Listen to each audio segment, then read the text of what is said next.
The Chainsword is probably the most foundational weapon in Space Marine 2, and since it's the second most available weapon as well, being an option for 4 out of the 6 classes, it would certainly behoove you... Behoove, what a freaking weird word. It would certainly behoove you to learn how to master it. All of the gameplay in the video today will be on the Ruthless tier save for one operation that's substantial, and only because it had some relevant clips to some of the points that I make in the video, but almost all of the content, the gameplay in this video is actually going to be solo Ruthless, where I set it to private so it wouldn't have people join me. It's just me and the bots.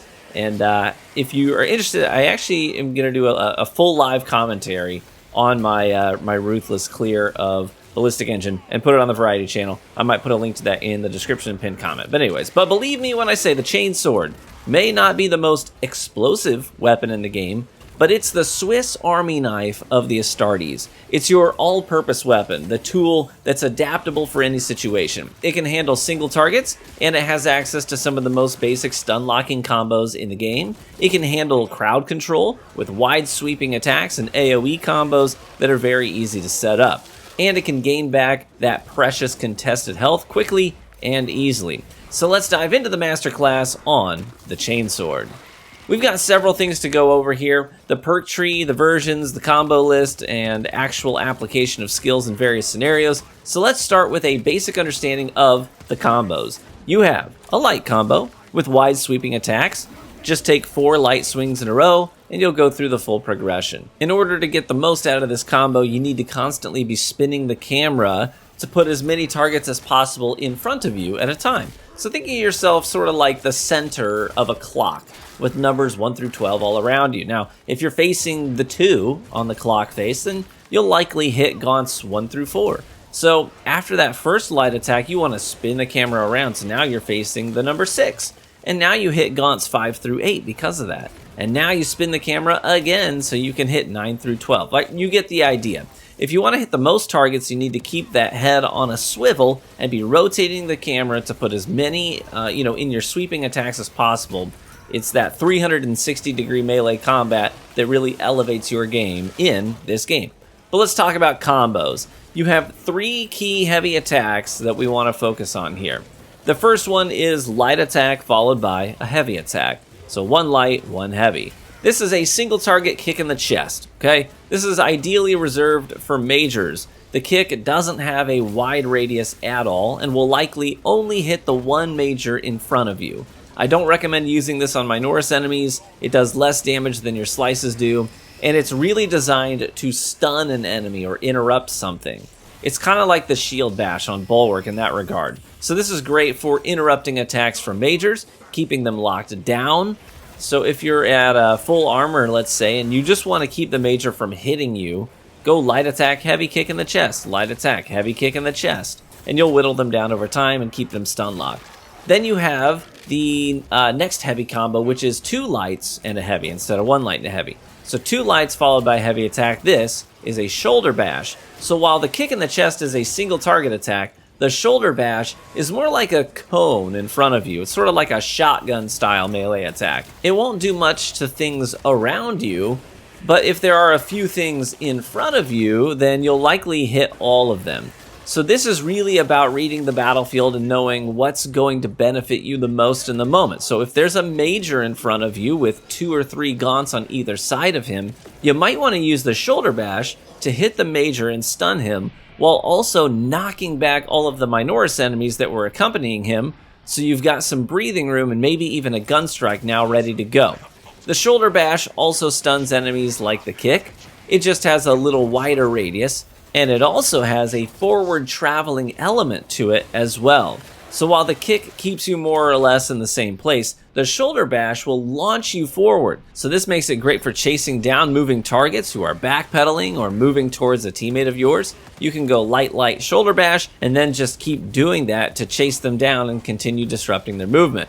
This is also a great way to move in a direction that you want to move without disrupting your attacks to do it.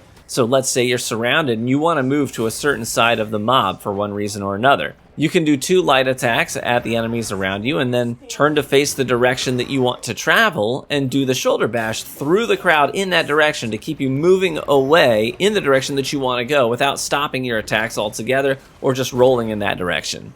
And then finally, you have the Stomp combo. If you do not 1, not 2, but 3 light attacks in a row, you can now do a heavy attack to do a big stomp on the ground that has a wide AoE and knocks everything back, giving you easy gun strikes.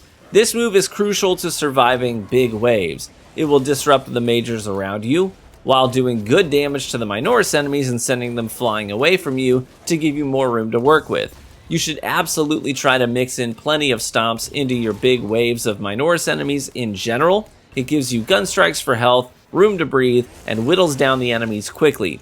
I often try to queue up the combo, and then, maybe a blue parryable attack comes in, and I have to interrupt the combo to deal with that attack, or a major takes a big swing at me that I have to dodge. That's okay.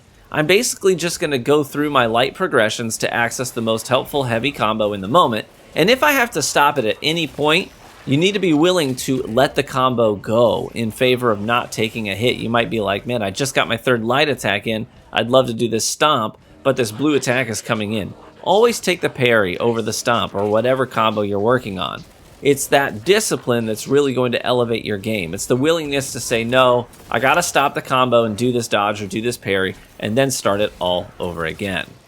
Alright, let's talk about the weapon perks and versions before we get to some real game scenarios and applications. So the Chainsword is crazy versatile and it has the perk tree to reflect that.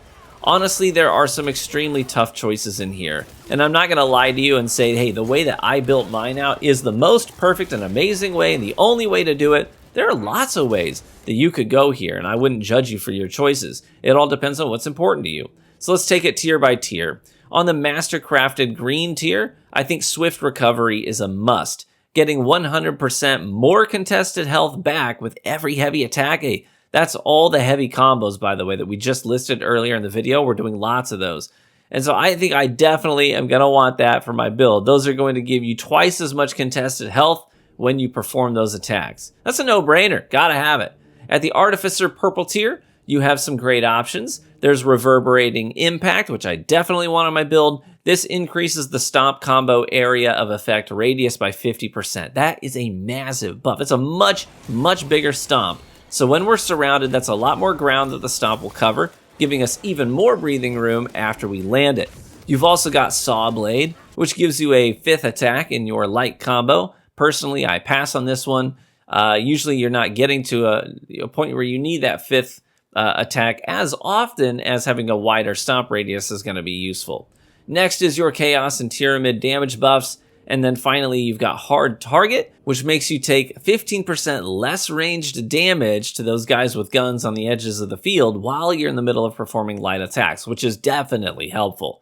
But on the bottom row, you've also got Minoris Slayer, which is one of the best perks you can have on a melee weapon. It increases damage to Minoris enemies by 20%. Honestly, I wish these two perks were reversed and that Minoris Slayer was on the top, so I could take that as well as Majora's Slayer in the Relic tier, which we'll get to in a second. But even so, Hard Target is still a great perk because those ranged guys suck. And finally, in the Relic tier, we've got Trampling Stride, which used to work, but for some reason, this just doesn't work anymore. I'm waiting on them to fix it because back-to-back stomps would be incredible for crowd control. You also have Full Throttle, which looks really cool, right? You rev up the Chainsword to charge it up and then release the attack when you want it, and it deals 100% more damage for every second you spent charging up the attack. Unfortunately, it has very limited applications. It's nice against Terminus enemies when they get stunned. So like the Neurothrope after his green wave attack and you go inside the Thunderdome and you bring him down to the ground, hey, that'd be a good time to do this. Or if the Carnifex gets stuck, like Step Carnifex often does. But outside of that, this has very limited applications and usually you would have been just fine leaning into your combos instead. Then you've got Majoris and Terminus Slayer perks. I definitely like having Majora's Slayer on because we're using the 10 strength fencing version of the Chainsword. So I like to have that extra oomph here that's baked into the sword against the big guys. And in the last spot, you've got Momentum Gain, which is pretty cool, right? Each consecutive light attack increases light damage by 3%, up to 30% maximum. I love this on paper, but like I mentioned earlier, a lot of times you have to stop your combos mid-swing to deal with incoming attacks. Now on paper, this is amazing. In a world where enemies don't fight back, right? This is S tier.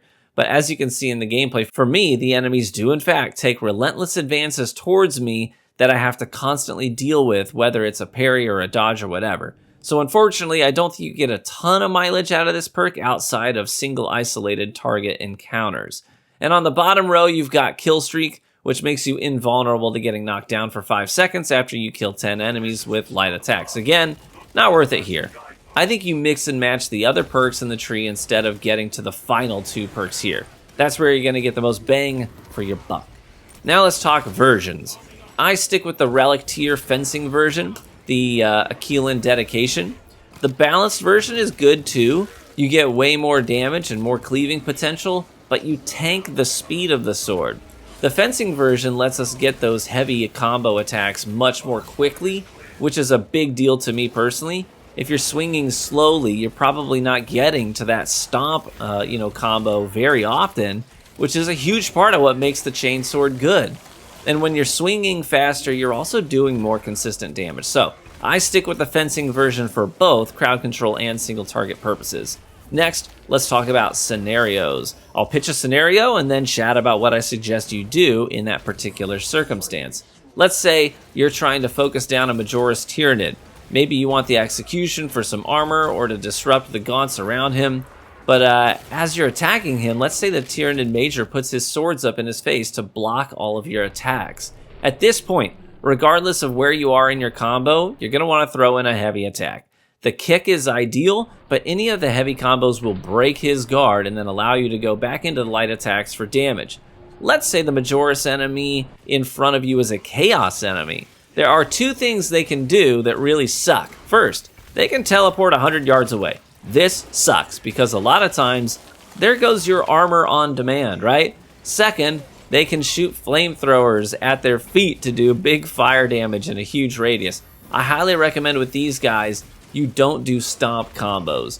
Do 1 or 2 light attacks at most before throwing in a kick or a shoulder bash. This will interrupt their attacks and potentially stun lock them so they can't run away. They may get away from time to time, but constantly stunning them will significantly decrease the number of times they can teleport or blast the ground with their AoE attacks. Next scenario, let's say you take a big hit that reduces your red HP considerably and leaves you with a big white bar, right? At this point, you either need a gun strike on a major, or if that isn't ready to go, then you need to throw in that kick combo at somebody really fast. Because remember, we get twice as much contested health restored on heavy attacks on the Chainsword. So if you take a big hit, immediately throw a light attack and then kick something in the face. It's what the Emperor would want. Next scenario, let's say a Tyranid Major sends out a whip attack at you. Some of you already know where I'm going with this. This attack is a combo. If you interrupt it, it will at minimum attack twice. If you don't disrupt the second attack, it can then come in with a third strike. So don't fall into the trap of parrying the first blue attack that it notifies you is coming and then just move on to something else or try to gun strike it. You need to wait about a full second and then parry or dodge again. This will then queue up a gun strike on the major and stop the combo. But if you don't block or parry or dodge that second attack and it hits you, then they're going to do a big third whip attack that's going to really hurt you. So make sure you're constantly aware when you're surrounded that if that whip attack comes in from one of the majors, you're going to need to get ready for the follow-up attack as well. It's not a one and done. Let's say you're approaching a large pack of Minoris enemies. One thing you can actually do is to start your light chain before you get there. The light combo will keep you moving forward, and then you can throw the stomp down the moment you get to the pack and actually open the encounter with a big AoE and then a gun strike. Also note that sprinting or dodging and then throwing a light attack will actually do a spinning strike that can knock enemies back as well and queue up gun strikes. And the last major bit of advice that I would give you is this: don't spam the attack button. Part of wielding a Chainsword well is trigger discipline. If you're spamming the button, it's easy to lose track of your combos. Instead, input the attack command each time you specifically intend to strike. That makes counting attacks and knowing exactly where you are in your combo rotations much easier, and that will serve you well in this game in general. Attack spamming will often get you into a lot of trouble, but having input discipline and pushing precisely what you mean to push at precisely the moment you mean to do it is one of the biggest traits that separates an okay player from a great player. So practice trigger discipline for sure. And with that, we wrap up the masterclass on the Chainsword. I hope you gleaned something from this video, and if you have any specific questions, I'd be happy to field some of those in the comments below. Thank you so much for taking the time to watch the video, and if you made it to the end, then make sure to comment down below that you stayed for the whole duration so that I can leave a nice little heart on your comment, because that is quite literally the least that I can do.